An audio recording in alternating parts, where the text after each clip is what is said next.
الله الولي الرحيم العظيم الحليم الذي بعثنا في هذه الدنيا بقلب سليم. أشهد أن لا إله إلا الله وحده لا شريك له، وأشهد أن سيدنا محمدا عبده ورسوله لا نبي بعده. اللهم صل وسلم وبارك وكرم ومجد وعظم على سيدنا وحبيبنا مولانا محمد وعلى آله وصحبه والتابعين ومن تبعهم بإحسان إلى يوم الدين وبعد.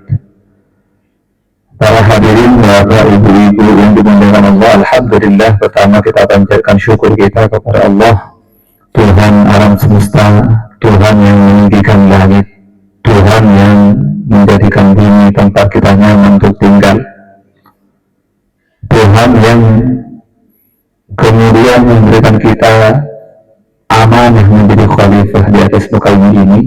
Maka di tangan kita lah muka bumi ini diserahkan. Apakah kita bawa kepada kebentangan, kenyamanan, atau kepada musibah kita yang membawanya? Maka sudah sepatutnya kita membawa amanah ini dengan sebaik-baiknya, dengan meniru Sayyidina Muhammad Sallallahu Alaihi Wasallam. Oleh karenanya, marilah kita aturkan salam kita kepada baginda besar Muhammad Sallallahu Alaihi Wasallam, yang mana beliau adalah uswah kita. Beliau adalah qudwah kita, orang yang kita contoh, kita tiru dalam bermuamalah, dalam beribadah, dan dalam segala hal dalam kehidupan kita. Dan juga kita aturkan kepada sahabatnya, keluarganya, kita sebagai umatnya. Mudah-mudahan kelak kita diakui, bisa diakui menjadi umat Muhammad Sallallahu Alaihi Wasallam. Bapak Ibu yang dimuliakan Allah, alhamdulillah kita akan melanjutkan kajian tafsir surat Yasin, di mana kita sudah masuk kepada permasalahan tentang kisah Hari dan Najjar. Jadi kita masuk kepada ayat ke-13. Kemarin kita jelaskan tentang kisah dari Habib An-Najjar, seseorang yang tidak mempunyai peran besar dalam hidupnya, hanya dia membela kebenaran, namun namanya dicatatkan oleh Allah dan diabadikan dalam Quran. Dan pesannya oleh para ulama disebutkan bahwa karena belum tentu itu menjadi hal-hal yang diridhoi Allah Subhanahu wa Ta'ala. Tapi berperanlah kita dengan kemampuan kita, apapun peran kita, bisa jadi itulah yang mendekatkan diri kita kepada Allah Subhanahu wa Ta'ala. Makanya disebutkan dalam kisah ini bahwa berita pemasaran ashabul qarni ja'al mursalun, kata Allah, dan buatlah bagi mereka, wahai Muhammad, suatu perumpamaan mengenai penduduk suatu negeri di mana telah datang utusan kita kepada mereka. Idza arsalna ilaihim sanadin fakazzabuhum fa'anzalna bi'adhatin faqalu inna ilaikum mursalun. Kemudian dilanjutkan ketika kami mengutus kepada mereka dua orang utusan, kemudian mereka mendustakan kedua-duanya, kami tambahkan dengan yang ketiga. Kemudian mereka mengatakan kami adalah utusan Allah. Qalu ma antum illa basharun mithluna wa ma anzala ar-rahmanu min syai'in in antum illa tadribun. Mereka mengatakan, mereka menjawab, kamu tidak lain hanya manusia biasa seperti kami. Ini biasanya argumen dari orang-orang yang mendustakan Rasul. Kamu ini bukan siapa-siapa, kayak kita sama-sama manusia gitu ya. Maka Allah itu tidak akan mengirim atau mengutus utusan seperti kalian. Kalian bohong, kata orang-orang penduduk tersebut. Qalu rabbuna ya'lamu inna ilaikum lamursalun. Para utusan ini mengatakan, Tuhan kami tahu sungguhnya kami adalah orang-orang yang diutus kepada kalian. Wa ma alaina dan balagul mubin, dan kewajiban kami tidak lain hanyalah menyampaikan perintah Allah dengan jelas. Qalu inna tayyarna bikum la illam tantahu lanarjumannakum wa la yamassannakum minna adzabun alim. Mereka kemudian penduduk desa ini mengatakan, sesungguhnya kami bernasib malang gara-gara kalian. Mereka mengatakan, kami sial, kami dapat musibah, kami diuji oleh Allah gara-gara kalian, tiga utusan ini ya. Sesungguhnya kalau kamu tidak berhenti menyeru mengajak kepada kebaikan, niscaya akan kami rajam kalian dan kami akan siksa kalian dengan siksa yang pedih. Qalu ta'irukum ma'akum in dzukirtum bal antum qaumun musrifun. Utusan tersebut berkata kemudian, kemana kamu, siangnya kamu itu? Karena diri kamu sendiri, karena kamu kufur, karena kamu melakukan pelanggaran, karena kamu merusak dan sebagainya. A'in dzukirtum bal antum qaumun musrifun. Apakah jika kamu diingatkan, jika kamu ditegur, ya, kemudian kamu berhasil marah, kemudian kamu siang, kamu kena musibah, itu sebenarnya ya gara-gara kalian yang melampaui batas, kata Rasul ini. Maka inilah kisah Najjar, Habib Najjar. Wajah al-aqsal madinati rajulun yas'a. Setelah ada diskusi dialog antara para rasul tersebut dengan orang-orang penduduk desa, yang dalam tafsirnya disebutkan orang-orang penduduk desa Antokia sekarang di daerah Turki. Maka datanglah dari ujung kota itu rajulun, seorang laki-laki, yas'a, dia berusaha berhenti. Qala ya qaumi ittabi'ul mursalin. Dia mengatakan, wahai kaumku, ikutilah para utusan ini. Ini Pak Habib Najjar. Dia dibangkitkan gairahnya. Dia ingin membela yang benar, hanya ingin membela yang benar. Kemudian dia membela orang-orang yang diutus Allah dan dia mengatakan ittabi'ul mursalin. Dan terakhir kita kemarin mengatakan ittabi'u man la yas'alukum ajra wa hum muhtadun. Dan ikutilah orang-orang yang tidak minta bayar, tidak minta gaji, tidak minta upah, dan mereka orang-orang yang mendapat hidayah. Ini telah kita bahas. Kemudian Habib Najjar mengatakan wa ma'riyana a'budul ladzi fatarani wa ilaihi turja'un.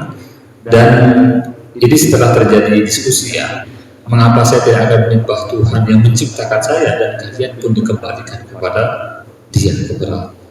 Maka kita flashback dulu kisah lengkapnya. Walaupun sebagian mengatakan tafsir yang disisipkan, ada yang mengatakan bagian dari Israiliyat, tapi ini juga memberikan gambaran kita bagaimana kejadian sebenarnya mengenai Habib. Nah, ini begini, Pak. Kita akan masuk di halaman 5, ya.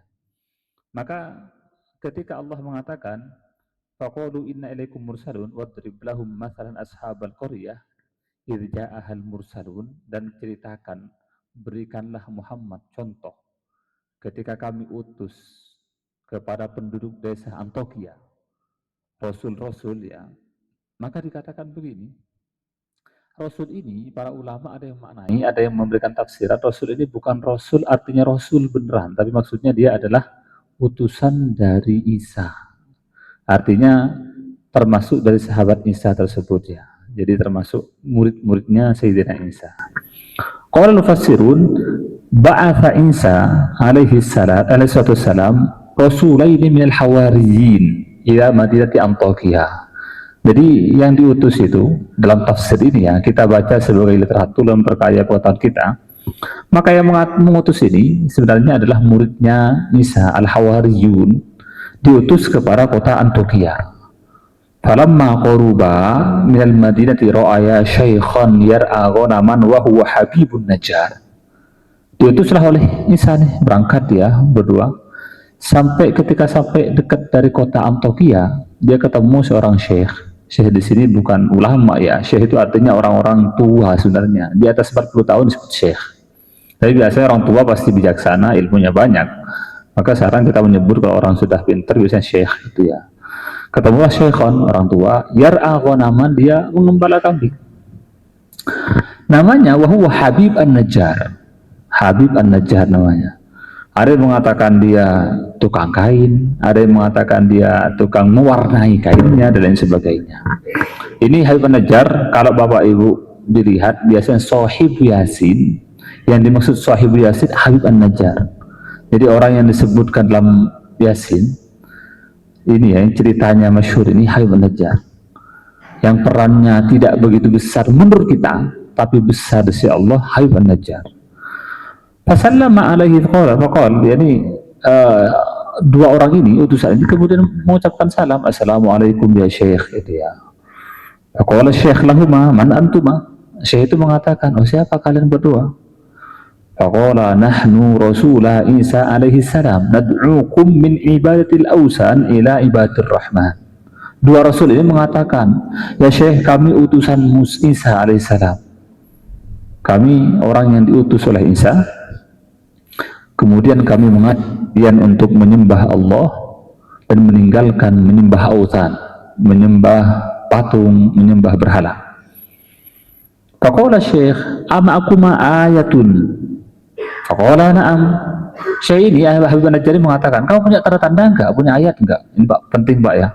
Kalau kita punya utusan dari manapun, minta sumbangan, minta tanda tangan, apapun kita minta, buktinya ada enggak kamu dari sana gitu ya.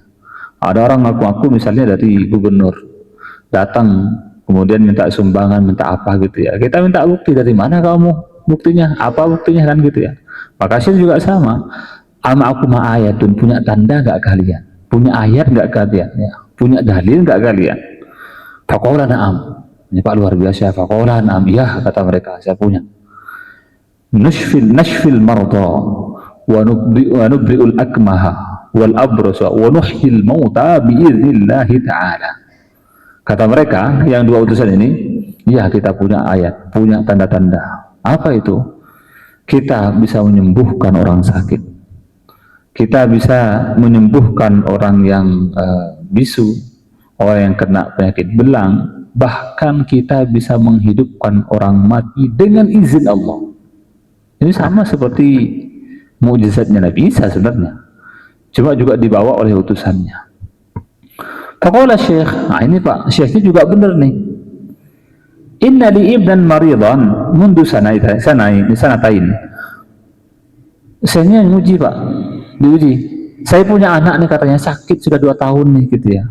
Ini kebetulan juga kalau kamu ngaku begitu, anak saya sakit nih. Kalau kamu bisa, silakan sembuhkan gitu ya. Faqala intaliq bina hatta nattali ala halihi fa ata syekh bihi ma ila manzilihi fa masaha ibnahu faqama bi idnillahi ta'ala sahihan. Kemudian diajak, sudah berangkat ke rumahnya, dibawa 2 orang ke rumahnya, kemudian ketemu dengan anaknya, diusap anaknya, ubun-ubunnya oleh 2 orang ini yang utusan Isa. Kemudian faqama bi idnillahi sahihan, dia bangkit Pak, sehat. Ini yang biasa disebut dengan, kalau dari Nabi ya, mukjizat. Kalau dari orang-orang yang bukan Nabi disebut karomah namanya. Jadi karomah dan mukjizat itu sesuatu yang sama secara esensinya, hanya berbeda dari sumbernya.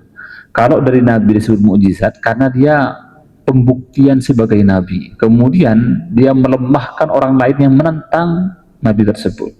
Kalau dari orang lain itu biasanya disebut karomah, karena itu merupakan kemuliaan yang Allah berikan kepada seorang, bahwa ini orang-orang yang dicintai Allah, ini yang dekat dengan Allah gitu ya. Itu tanda bahwa Allah memuliakan dia.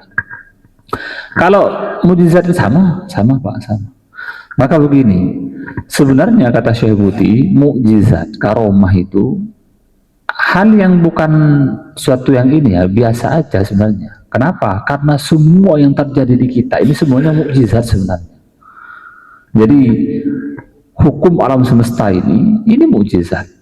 Yang terjadi di tubuh kita ini, darah mengalir, tumbuhnya misalnya anggota tubuh kita, kemudian pergerakan alam semesta, kemudian tumbuh-tumbuhan, semuanya itu mukjizat sebenarnya, karena tidak ada yang mampu untuk menantang Allah dalam hal tersebut. Hanya karena kita terbiasa dalam pola tertentu. Kita terbiasa kalau misalnya kita nanam ini kemudian keluar ini misalnya. Kalau kita membakar dengan api kemudian terbakar. Kalau kita siram basah. Kita menganggap hal ini sudah terbiasa. Maka dianggap seolah-olah bukan mukjizat, bukan sesuatu yang luar biasa. Kenapa? Karena terbiasa. Ketika Allah merubah hukum tadi, yang biasanya kalau dibakar itu terbakar kemudian jadi tidak, yang biasanya kalau misalnya ya orang itu jalan di bawah di atas tanah napa karena ada gravitasi kemudian dia terbang, Allah balik hukum tersebut, maka kita mengagumi hal tersebut, dianggap sebagai sesuatu yang wah luar biasa. Itulah yang disebut mukjizat. Padahal ya Allah hanya merubah hukumnya aja. Apa sulitnya bagi Allah merubah misalnya yang misalnya api membakar, api bisa bikin basah, kemudian dirubah api yang bikin basah air yang bakar, bagi Allah sama aja, mudah bagi Allah semuanya. Karena Allah lah yang kemudian menciptakan semua benda-benda dan juga menciptakan fungsinya. Apa sulitnya bagi Allah misalnya menciptakan benda kemudian menukarkan fungsi yang lain? Mudah bagi Allah. Maka mukjizat itu sebenarnya kata Syekh Putih semuanya mukjizat. Hanya kalau yang sudah terbiasa dengan kita menganggap biasa jadinya. Ya. Padahal semuanya mukjizat, semuanya itu mengagumkan, semuanya itu sesuatu yang luar biasa, Allah yang mengatur semuanya. Hanya kadang-kadang kalau Allah balik hukum itu, makalah kita menyebutnya sebagai mukjizat, sebagai karomah. Maka hal begini sebenarnya bukan suatu yang ini Pak ya, bukan suatu yang kata Syekh Putih bukan suatu yang wah. Ini semuanya yang terjadi kita pun sudah suatu yang luar biasa. Maka diusap anak tersebut, maka dia bangkit, sehat Pak, sehat. Fa'amana Habib fafashal khabar fil madinati wa syafallahu ala aidihima katsir min wata. Kemudian Habib ini beriman dia. Oh Masya Allah, ada tandanya dia beriman. Kemudian kabarnya ini, kabar orang ini tersebar di seluruh kota. Oh, ini ada utusan nih dari Isa. Kemudian tersebar, banyak orang yang minta disembuhkan, kemudian viral lah kalau bahasa kitanya ya. Fasyafa ala aidihi ma katsiran minal mardha, kemudian dia menyembuhkan banyak sekali orang sakit. Bahkan dalam kabar lain bahkan dia bisa menyembuhkan orang buta ya dan lain sebagainya. Ini banyak riwayatnya. Tapi pada akhirnya ada seorang raja, raja ini namanya Aftikhis namanya. Ini bahasa Arabnya ya, kalau kita cari dalam bahasa mungkin Latinnya atau bahasa lainnya mungkin cara pelafalannya beda ya. Wa kana min kibari muluki Yunan, dan ini termasuk pembesar raja-raja Yunani. Karena dulu katanya Turki ini masih di bawah Yunani ya. Jadi kalau kita lihat peta sejarah dunia, kita jangan pernah menghukumi bahwa oh Yunani segitu luasnya, enggak. Dulu itu pernah melebar, pernah menyempit. Romawi itu pernah melebar, pernah menyempit gitu ya. Bahkan Inggris pun, Inggris kekuasaannya pernah lebar, pernah mengecil. Juga kekhalifan Islam juga sama, pernah dia meluas luar biasa, sekarang pun menyempit gitu ya. Maka jangan pernah kalau kita misalnya mendengar kata Yaman gitu ya, atau mendengar kata anggaplah kata kota misalnya Dimashq atau apa gitu ya. Kemudian kita akan mengatakan oh Yaman di zaman Nabi itu sama seperti sekarang. Enggak. Karena kadang-kadang politiknya itu berubah, maka menjadi luas di suatu masa kemudian bisa menyempit ya. Maka suatu ketika Yaman yang disebut itu misalnya dikatakan semua yang sebelah kanannya Mekah itu Yaman semuanya, pernah begitu. Jadi sekarang berbeda ya. Maka Turki zaman itu atau Antokia zaman itu masih masuk dalam mungkin ya, masuk dalam imperatoriumnya Yunani. Maka ada rajanya namanya Iftikhis. Dia termasuk orang yang menyembah berhala, min i'an ubadil asnam. Fa'atal khabar ilaihi, maka datang kemudian beritanya kepada beliau, wah ada orang nih, utusan nih dari Isa, dia bisa menyembuhkan orang sakit, bahkan bisa menghidupkan orang mati katanya. Fada'ahadai, maka dipanggil dua orang ini. Lengkapnya Pak ya. Faqala man antuma, kata raja tersebut, siapa kalian? Qala nahnu rasulan min Isa alaihi salam. Kita ini utusan Isa alaihi salam. Qala al-maliku wa bima ji'tuma, dan kalian bawa apa ke sini? Qala linad'uka min ibadati ma la yasma' wa la yabsur wa ila ibadati man yasma' wa yabsur. Qala al-maliku alana ilahun duna alihatina? Qala na'am huwa man awjadaka wa rabbaka wa alahatika. Qala quma hatta anzura fi amrikuma fatabi'ahuma an-nas fa akhaduhuma wa darabuhuma fi suq. Kemudian ditanya oleh raja tersebut, kamu datang ke sini buat apa sih gitu ya? Oh, kita ini ingin mengajak kamu dari menyembah sesuatu yang nggak bisa dengar dan tidak bisa melihat kepada yang bisa mendengar dan bisa melihat. Ini mudah Pak, artinya saya ajak kamu dari beribadah menyembah patung-patung berhala yang tidak bisa mendengar, tidak bisa melihat, kepada menyembah Allah Subhanahu wa ta'ala yang maha mendengar dan maha melihat. Kemudian rajanya mengatakan, wah, alana ilahun, apakah kita punya Tuhan selain Tuhan kita ini, Tuhan yang kita punya ini, gitu ya. Qaulana ya, ada Tuhan selain yang Tuhan yang kamu sembah itu. Siapa? Dialah Tuhan yang menciptakan kamu, kemudian merawat kamu, dan juga menciptakan Tuhan-Tuhan kamu juga itu, gitu. Dialah man aujadaka wa rabbaka wa alihataka. Dia yang menciptakan kamu, dia juga yang kemudian membesarkan kamu dan menciptakan Tuhan-Tuhan kamu yang kamu sembah itu. Nah, masa Tuhan diciptakan Tuhan? Ini jelas yang diciptakan bukan Tuhan sebenarnya. Maka ini sudah secara logis sebenarnya sudah terbantahkan pendapat dari raja ini, ya. Kemudian kata raja ini, udah pergi dulu sampai saya renungkan, saya putuskan, nanti saya rapatkan tentang kamu berdua. Kemudian setelah dirapatkan, maka kemudian ada mungkin ada kritik dari dalam, maka kemudian ditangkap ini. Fa'akhaduhuma, ditangkap, wadabuhuma, dipukul juga fisuk di pasar, kemudian dimasukkan ke dalam penjara. Ya Pak ya. Jadi perjuangan seorang untuk berdakwah itu sejak dari dulu sampai sekarang gak pernah mudah. Kalau kita berdakwah pengen mudah, ya bukan berdakwah namanya itu, Pak. Kalau berdakwah itu mau mudah, itu bukan berdakwah itu sulit.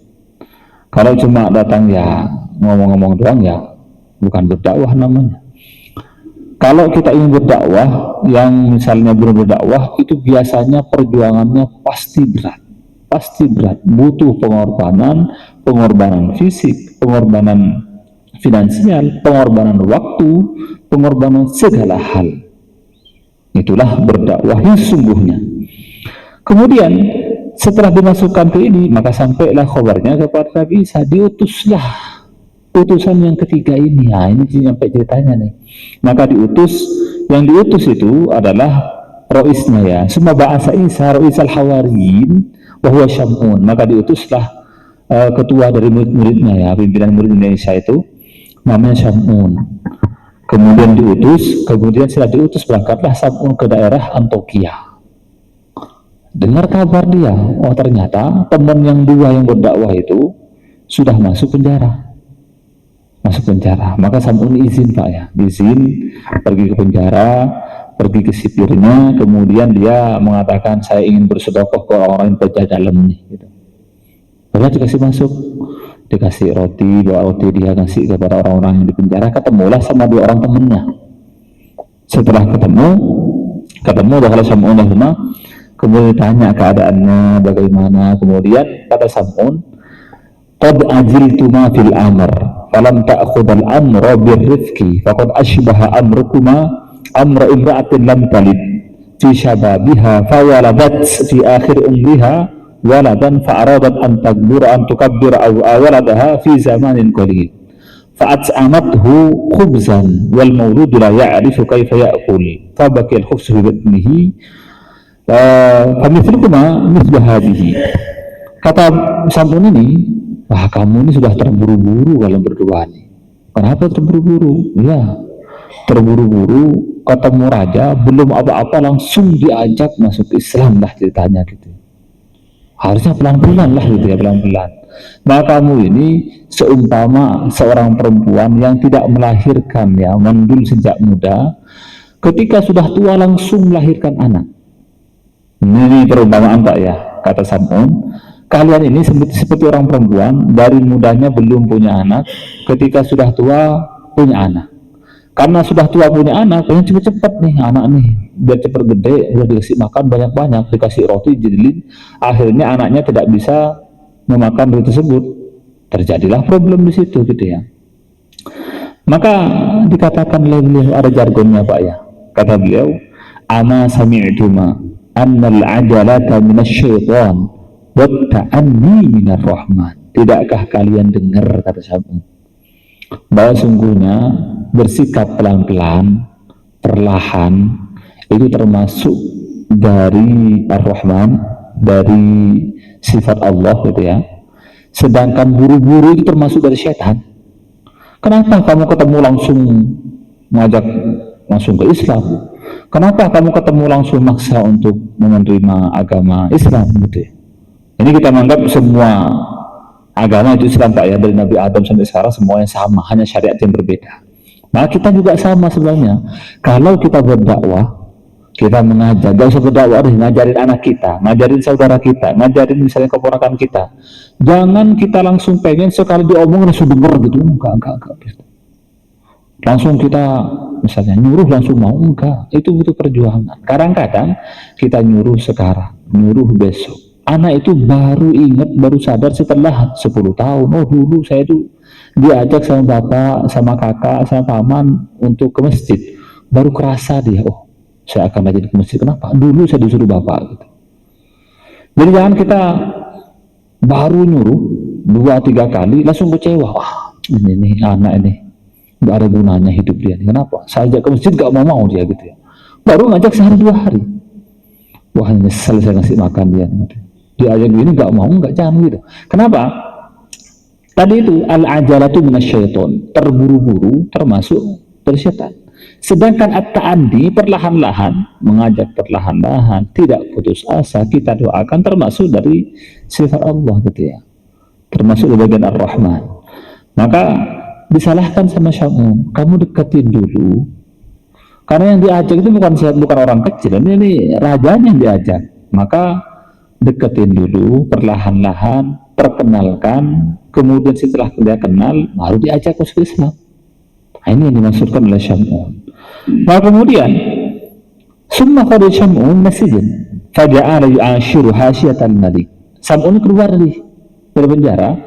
Setelah keluar di Antioquia, dia mulai kemudian bergaul dengan hasyiah, itu orang-orang yang di pinggirnya, bisa keponakan raja, bisa pamannya, bisa orang-orang dekatnya tersebut. Dia kemudian bergaul dengan mereka. Jadi dimulai Pak ya, kenal dulu dari mana? Dari pinggirnya dulu. Setelah kenal semuanya, baru kemudian sampai kepada rajanya. Hatta anisu bihi farafa'u khabarahu ilal malik fada'ahu wa radiya isyratahu wa anasa bihi wa akramahu summa qala lahu dhata yawmin ayyuhal maliku balagani annaka habista fi sijni rajulaini fadarabtahuma hina da'awaka ila ghairi dinika fahal kallamtuhuma wa hal sami'ta qawlahuma qala al-maliku la faqad hala baini wa baina dhalika ghadabi. Jadi kemudian setelah dia dekat dengan keluarga-keluarganya, orang-orang sekitarnya, kemudian dia sampai juga ke ring satunya dan sampai juga ke rajanya tersebut gitu Pak ya. Pelan-pelan, baru ketemu langsung diajak Islam nyalah-nyalahkan, itu juga problem ya. Bahkan Islam sendiri ketika mengharamkan khamr di Madinah ya, itu bertahap, 3 kali turun ayat baru diharamkan. Maka Islam juga ketika berhubungan dengan budak, maka kemudian Islam tersebut insyaallah dengan budak itu perlahan-lahan dihabiskan oleh Islam ya, ditutup, dipersempit sebabnya. Kemudian anjuran memerdekakan budak luar biasa banyaknya. Melakukan ini kemudian kafarahnya memerdekakan budak gitu ya. Kemudian dulu juga orang menikah itu zaman Islam awal itu menikah bisa 10 bahkan 100. Islam tersempit menjadi 4 gitu. Jadi Islam banyak menganjurkan sesuatu tapi perlahan-lahan. Maka setelah masuk, kembali cerita, sudah masuk di ring satunya, bahkan sudah kenal dengan rajanya, baru kemudian sudah terbiasa, nah kemudian diobrolin nih, wahai raja, sepertinya kamu sudah ini ya, memasukkan 2 orang gitu ya, ke dalam penjara, dan dipukul nih 2 orang ini, karena dia mengajak kamu ke agamanya dia, bukan ke agama kamu gitu ya. Nah kemudian kok nggak dipanggil lagi sih? Kemudian ditanya apa sih yang mereka inginkan gitu. Padahal Sam'un tak sama Pak, kenal dia, tapi Sam'unnya itu lebih mainnya lebih cantik, lebih lembut lah gitu ya. Jadi jangan dikira orang yang kemudian bersikap keras ini lebih baik, enggak, belum tentu. Semuanya misalnya kalau misalnya ini langsung diliput, bisa belum tentu. Kenapa? Kadang-kadang kalau kita negurnya terlalu keras, reaksinya itu malah semakin menjauh dari Islam ya. Kalau orangnya lapar ya, butuh kerjaan, kemudian dia nggak, misalnya butuh kerjaan, butuh uang, kemudian kita datang nyalah-nyalahkan, kenapa kamu kerja ini, kerja itu, tidak boleh dalam Islam, haram gitu ya. Tidak akan mungkin menjawab. Kenapa? Kebutuhan utamanya belum didapatkan. Bantu dulu dia kerja, buat dia kenyang, tercukupi semuanya, baru ajak untuk sholat. Sebenarnya begitu dakwahnya ya. Tapi kita bukan mengatakan, oh iya nih, misalnya ada orang nih kelakuannya nggak benar, kemudian kita mengajak kepada Islam dengan cara, sudah nih, saya kasih modal dulu, kamu kerja dulu. Bukan dia kemudian jadi misalnya nggak sholatnya benar, enggak. Diajak dulu pelan-pelan sampai akhirnya dia Islamnya kuat, baru kita ajak kemudian sholat, kita ajak untuk misalnya majelis taklim, kita ajak berzakat dan sebagainya.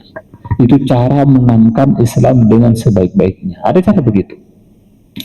Maka ayo panggil aja yang dua ini, dengarkan apa yang mereka inginkan, apa argumentasinya. Rajanya mengatakan nggak bisa Samun. Kenapa? Qadhana, sudah hala itu artinya sudah terhalang antara saya dengan dia, itu wadobi, marah saya. Masa saya baru ketemu aja langsung didakwahin, dan siapa dia, siapa saya, kan gitu ya. Ini bahasa kita Pak ya. Masa saya ini raja, saya ini misalnya bupati, gubernur, datang orang kemudian nyalah-nyalahkan saya. Walaupun bupatinya salah, gubernurnya salah, wali kotanya salah, tapi negornya nggak benar, itu malah reaksinya malah buruk. Maka harus tahu fikih dakwahnya, harus tahu caranya gitu ya, harus tahu. Makanya negor juga ada fikih-fikihnya, ada caranya dalam Islam. Maka qala Sam'un, fa in ra'aitu maslahatan aduhuma, kalau memang kamu melihat ada masalahnya, saya akan panggil keduanya, hatta nattali'a ala ma indahuma, sampai dia tahu apa yang ada di mereka berdua. Maka kemudian dipanggil oleh raja ini, singkat cerita ya. Setelah dipanggil datang nih berdua, ketemu dengan Sam'un juga dan rajanya ya. Faqalahuma Sam'un, man arsalakuma.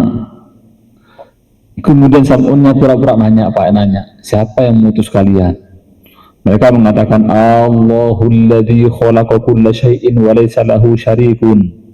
Allah yang mengutus kita, yang Allah itu menciptakan segala sesuatu dan tidak mempunyai syarik, tidak mempunyai sekutu. Ini yang disebutkan oleh keduanya. Summa qala Sam'un sifalana sifatahu. Kata Sam'un, deskripsikan sifatnya, jelaskan sifatnya Tuhan yang kamu sebutkan tadi itu ya.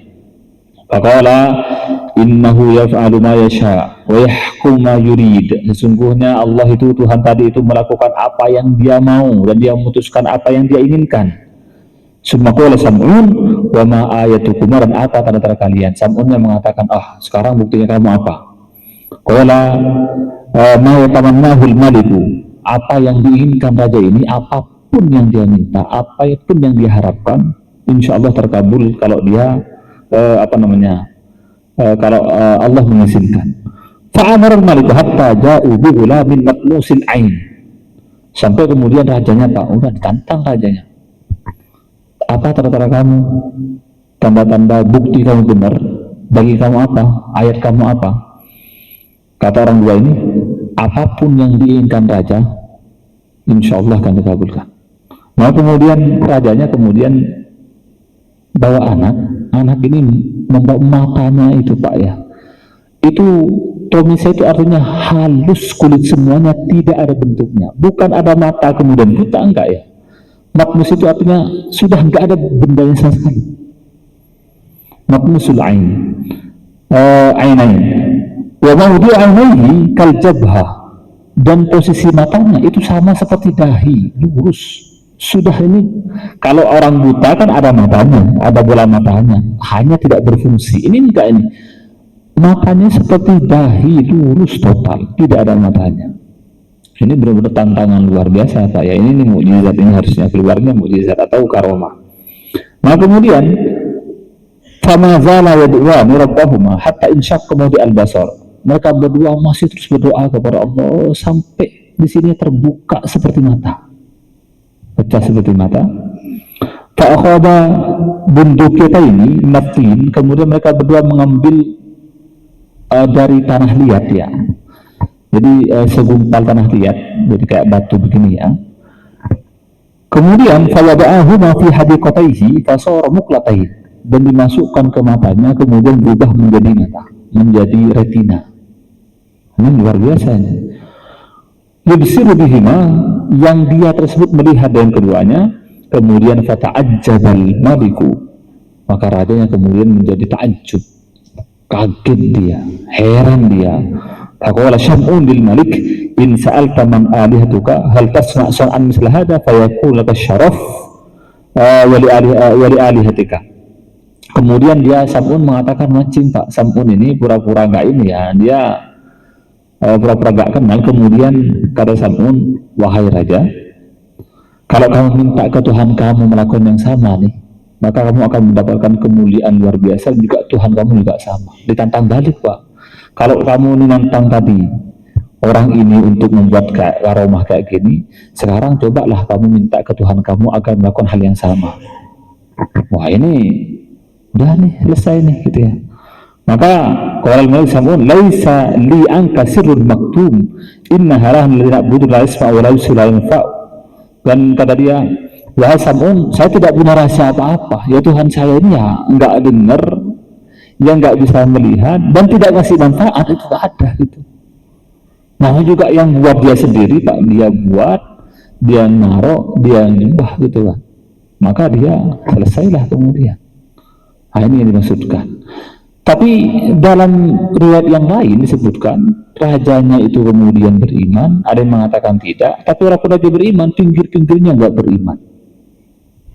Sampai akhirnya ketika perdebatan dengan tadi itu, dengan tiga rasul tadi, maka kemudian datanglah Habib An-Najjar untuk membela yang disebutkan tadi ya, bahwa qala ya qaumi tabi'ul mursalin, kata Habib An-Najjar, ikutilah rasul-rasul ini, ittabi'u man la yas'alukum ajra wa hum muhtadun, dan ikutilah mereka yang tidak minta upah, tidak mensyaratkan gaji, tidak ada tarifnya, dan mereka mendapatkan hidayah. Maka Habib ini termasuk hanya membela. Ada yang mengatakan perannya cuma itu, ketika dia mendengar Rasulullah tersebut diusahakan, dia lari Pak ya, lari dari ujung kota, dia membela. Kemudian setelah terjadi dialog antara dia dengan kaumnya, kemudian dia terbunuh. Qila dukhulil jannah, kemudian disuruh masuk surga. Singkatnya ya. Maka artinya apa? Yang ingin disampaikan lagi, kata para ulama, peran kecilnya menurut kita ya, ini Pak ya, hanya membela yang benar sih, apa bagusnya kan gitu, apa besarnya kita kok misalnya kita menganggap ya hanya membela gitu sih, apa sih gitu kan, padahal itu besar sih Allah. Hanya mengungkapkan yang benar ini salah, misalnya ini benar ini salah, ini misalnya tidak sesuai syariah, ini maksiat, hanya mengungkapkan itu bagi kita ya apa sih itu ruang gitu misalnya, padahal di Allah itu luar biasa. Bahkan ya, saya ulang lagi, kemarin saya jelaskan, ada satu bab di Riyadhus Shalihin yang menjelaskan tentang apa? Tentang amal-amal kecil yang ternyata kok besar di sisi Allah Subhanahu wa Ta'ala. Ini penting ini ya. Maka yang disebutkan itu salah satunya membersihkan jalan, membersihkan apa namanya, dahan pohon yang mengganggu jalannya orang umum gitu ya, atau kita peduli kepada orang sekitar kita dan sebagainya, itu ternyata luar biasa. Bahkan Nabi pernah mengatakan, saya pernah melihat di surga ada orang laki-laki yang sudah bolak-balik di surga, bahkan suruh meninggal Nabi mengatakan udah ada orang ini di surga gitu ya.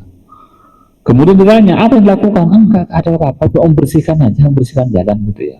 Maka jangan pernah kita terobsesi dengan peran-peran besar, takutnya peran besar kita itu malah tidak mendapatkan ridho dari Allah, malah kok mendapatkan dosa, malah riya, malah niatnya duniawi dan lain sebagainya. Fokuslah kita kepada peran yang kita dapat. Jangan kita mentang-mentang pokoknya kalau saya bukan di depan, kalau saya bukan di flyer, kalau bukan saya yang menjadi ketua, kemudian nggak mau ikut sumbangsi, nggak ikut kerja misalnya, nggak ikut berperan, jangan. Apapun perannya, selama kita bisa berperan, barangkali itulah yang kemudian mendekatkan diri kita kepada Allah Subhanahu wa Ta'ala, seperti kisah Habib An-Najjar. Pak Rasul yang tiga utusan ini sebenarnya diperdebatkan. Ada yang mengatakan Rasul ini Rasul Allah beneran, ada yang mengatakan ini utusan Isa ya. Siapa nama yang dua? Nggak tahu kita. Di tafsir itu nggak disebutkan. Itu hampir saya lihat di banyak tafsir nggak disebutkan siapa dua utusan ini. Kalau yang ketiga Sam'un masih disebutkan. Walaupun ini saya sebut ini ya, tafsirnya dakhil ini ya. Jadi ini diperdebatkan luar biasa. Tapi kalau Habib An-Najjarnya itu hampir semua tafsir menyebutkan Habib An-Najjar. Jadi Habib An-Najjar ini yang dia membela Rasul tersebut itu lebih dikenal ketimbang Rasul yang dua. Nah, jadi jangan kita, wah kalau saya bukan ketua, kalau saya nggak di flyer, kalau enggak misalnya yang dihormati, kalau enggak ini saya nggak mau ikut, enggak.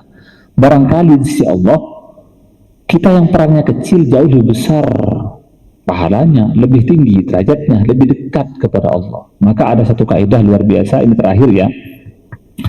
Ada kaidah luar biasa, kam min masyhurin fil ardi majhulun fis sama wa kam min majhulin fil ardi masyhurun fis sama. Ini luar biasa. Berapa banyak orang yang masyhur di muka bumi, terkenal dia, viral dia, berpengaruh dia. Sekali ngomong dia dengarkan orang, sekali ngepost Instagram sudah endorse-nya bisa miliaran gitu ya. Ternyata dia tidak dikenal ya. Bukan siapa-siapa di sisi Allah, bukan siapa-siapa di sisi malaikat, bukan siapa-siapa di sisi para nabi gitu ya. Dan berapa banyak orang yang tidak dikenal di bumi, majhul dia, tidak diketahui apa perannya, tidak ada pengaruhnya, tapi ternyata dia masyhur di sisi Allah. Sampai bahkan kalau dia sumpah apapun pasti Allah akan mengabulkan. Dia disebut namanya di antara para malaikat, disebut namanya di Hadratul Quds ya. Ring satunya Allah ini ya. Jadi tempat malaikat-malaikat utama ini, dan juga di tempat-tempat para nabi dan rasul ini ya, disebut namanya, wangi ruhnya. Padahal di muka bumi tidak ada pengaruhnya, tidak terkenal, tidak viral gitu ya. Maka jangan kita memilih masyhur di muka bumi, mengorbankan segalanya, hanya ngasih bantuan, ngasih sedekah karena ingin dipilih saja misalnya, ingin dipilih. Kalau kita kan jelas Pak ya, kalau ada pemilihan ya presiden, wali kota, kemudian DPR, DPRD gitu ya, itu banyak orang ngasih. Ya kita nggak tahu jelas enggaknya, tapi yang jelas ngasih sembako ini ada stikernya, pilihlah nomor berapa kan gitu kan. Itu jelas kita mau mengatakan ikhlas juga agak-agak bingung kan, karena sudah ada pilihlah berapa gitu ya. Ini agak bingung juga. Jadilah orang yang mungkin tidak masyhur di bumi, tapi masyhur di sisi Allah Subhanahu wa Ta'ala. Jangan jadi orang yang masyhur di bumi tapi tidak masyhur, tidak dikenal di sisi Allah dan di sisi malaikat dan di sisi para rasul-rasulnya di langit sana. Demikian mungkin yang disampaikan. Kalau ada pertanyaan, ada hal-hal yang ingin disusun, silahkan.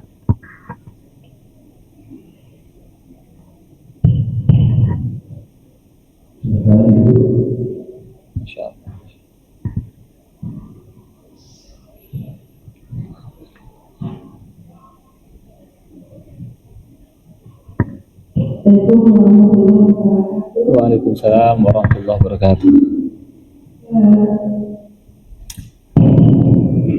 Ini kalau yang Yasin ayat 19, ketika utusan-utusan itu berkata, Tuhan kamu adalah kamu sendiri.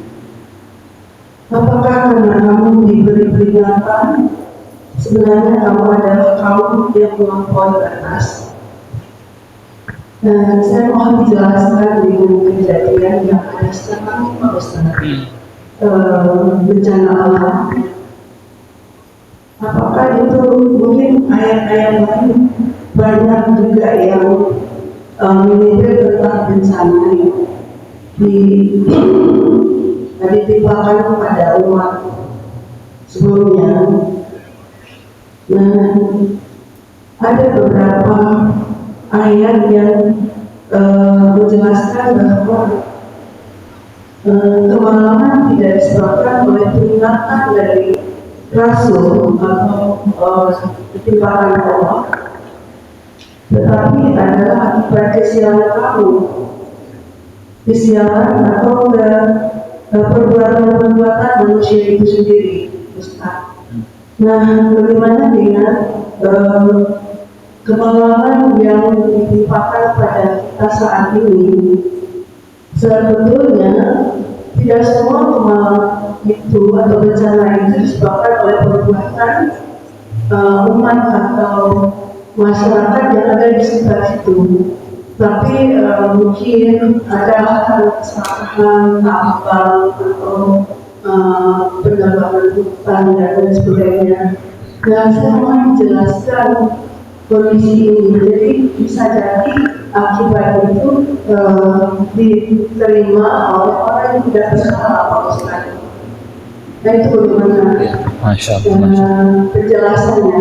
Kemudian yang kedua adalah saya ingin jawaban dari Ustaz. Apakah saat ini masih ada rahmat yang diberikan Allah pada umatnya tertentu?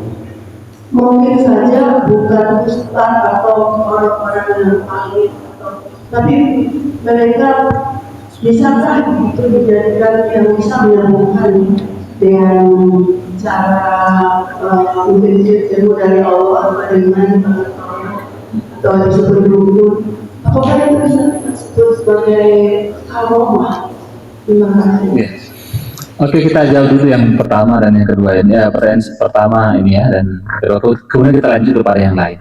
Untuk pertanyaan pertama, apakah kemalangan, kesiaran, musibah itu memang disebabkan oleh kita manusia? Iya, disebabkan kita manusia, karena Allah sendiri mengatakan al-fasadu fil barri. Jadi muncullah al-fasad, kerusakan fil barri, di daratan, kemudian fil bahri, juga di lautan ya. Bima kasabat aydin nas, karena di perbuatan tangan manusia.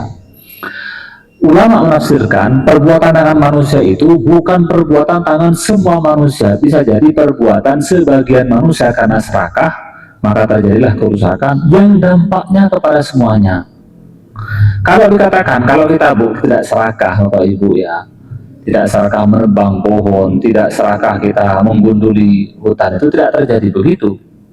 Karena itu sudah disepakati kita semuanya, nggak usah pakai ayat, bahwa yang terjadi di situ sudah itu hasil keserakahan dari sebagian kita. Jadi bimaka sahabat aidinas, karena perbuatan kita manusia itu tidak mesti semuanya, itu bisa jadi sebagian yang serakah, perbuatan sebagian, kemudian muncullah kerusakan. Ini yang pertama. Kemudian kok bisa kena kepada yang lain? Ini problem ini.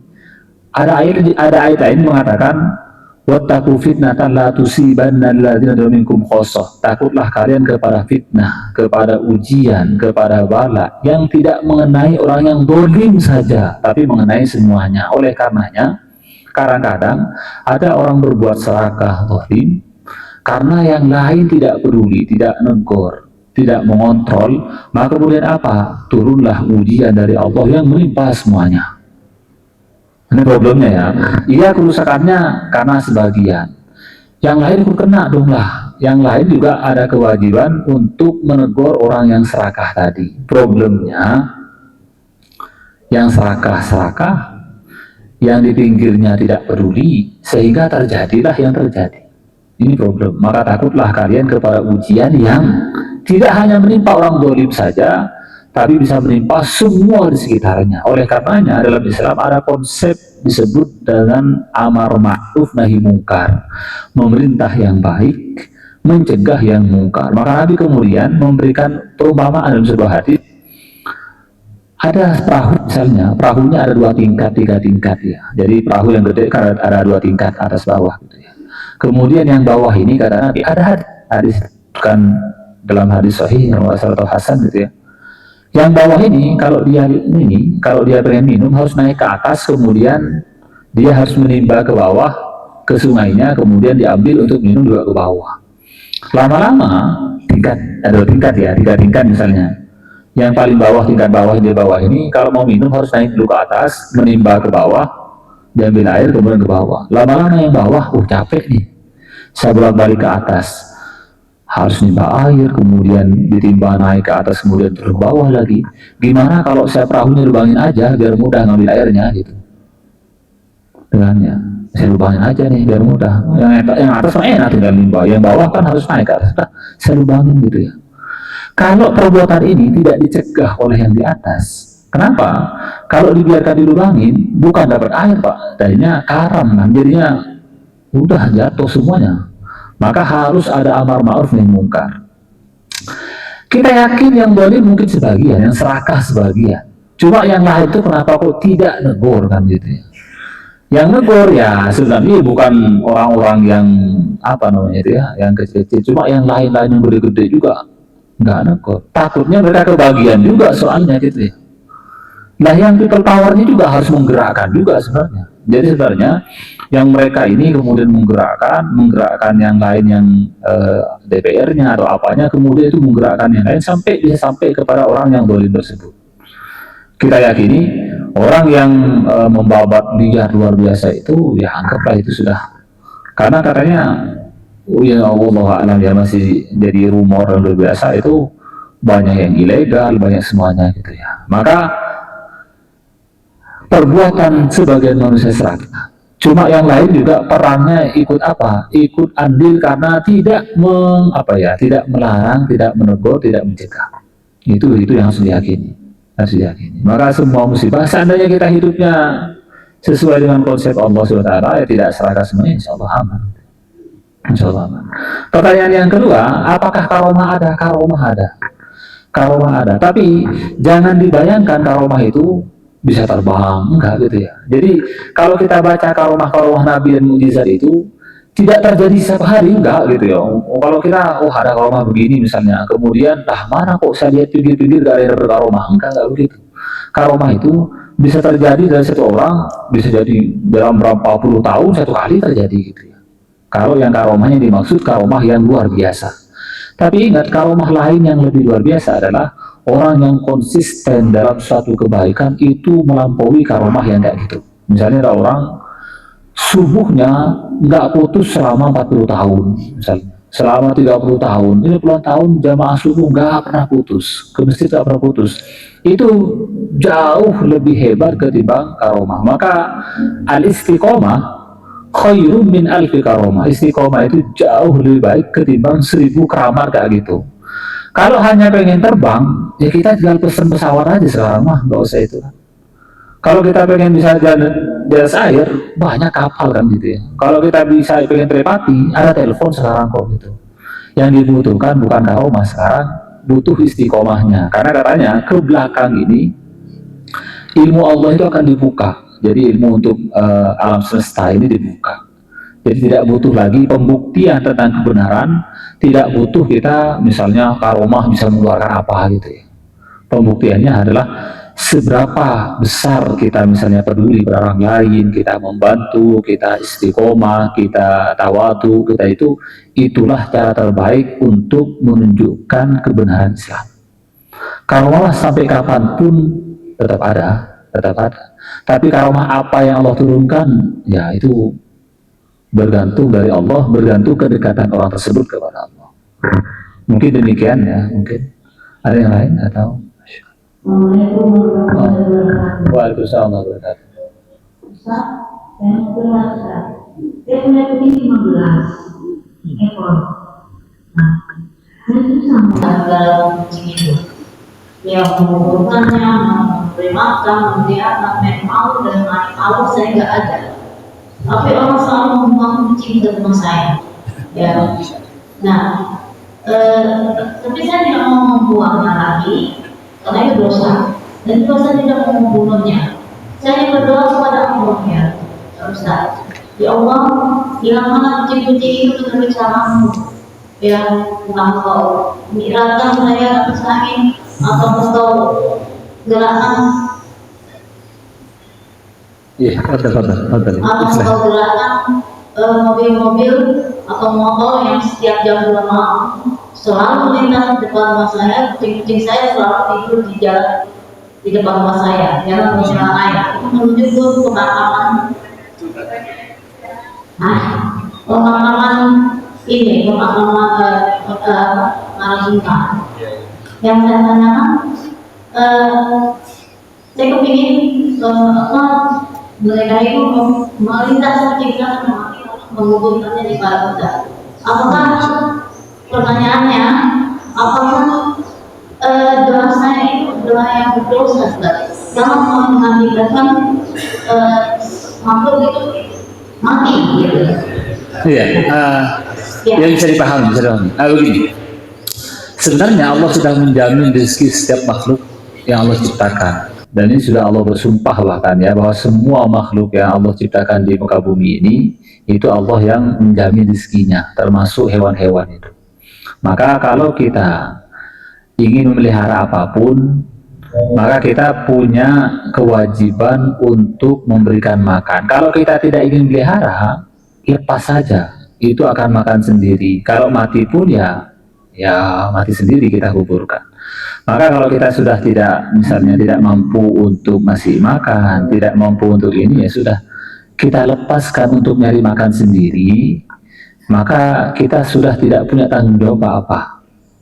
Maka ya nggak usah diharapkan matinya, nggak usah diharapkan dilindas itu lepaskan aja ibu, itu dia akan nyari makan sendiri. Jadi ketika beda begini, beda kalau kita mengurung kucing tersebut di rumah kita, ada sangkarnya, burung, kucing, ikan. Kalau sudah kita yang mengurung, maka kewajiban memberi rezeki masuk kepada kita, karena kita sudah membatasi geraknya. Kalau kita tidak mau ngasih nafkah, kita nggak ngasih makan, maka lepaskan kucing itu, dia akan nyari makan sendiri kok, nyari makan sendiri, insya Allah begitu. Kalau kita ingin tetap pengen ngasih makan kucing misalnya, ya insya Allah juga tidak akan ini ya, karena Nabi mengatakan di kulli rotbatin, setiap kabidin rotbah, setiap ada jantung yang basah, sodakoh. Kita ngasih makan hewan apapun sodakoh sebenarnya. Jadi perjuangan ibu untuk ngasih makan itu, kalau kita ikhlas karena Allah ngasih ini, itu sebenarnya ada pahalanya. Nabi mengatakan di kulli kabidin rotbatin ajrun, setiap hewan yang punya jantung yang basah itu ada pahalanya sebenarnya. Toh kita gak mampu nih misalnya kasih makan, ya sudah, lepaskan, jadi makan sendiri. Ada Allah kok yang menjamin gitu. Itu yang harus kita jadikan keyakinan. Tapi mungkin demikian yang bisa disampaikan. Semoga ada manfaatnya. Semoga Allah senantiasa memberikan kita keistiqomahan dalam beribadah kepada Allah, dan semoga Allah Subhanahu wa ta'ala mengampuni dosa-dosa kita, memanjangkan umur kita, dan menetapkan kita yang husnul khawatimah, membaca la ilaha illallah Muhammadur Rasulullah. Rabbana atina fid dunya hasanah wa fil akhirati hasanah wa qina adzabannar. Assalamualaikum warahmatullahi wabarakatuh.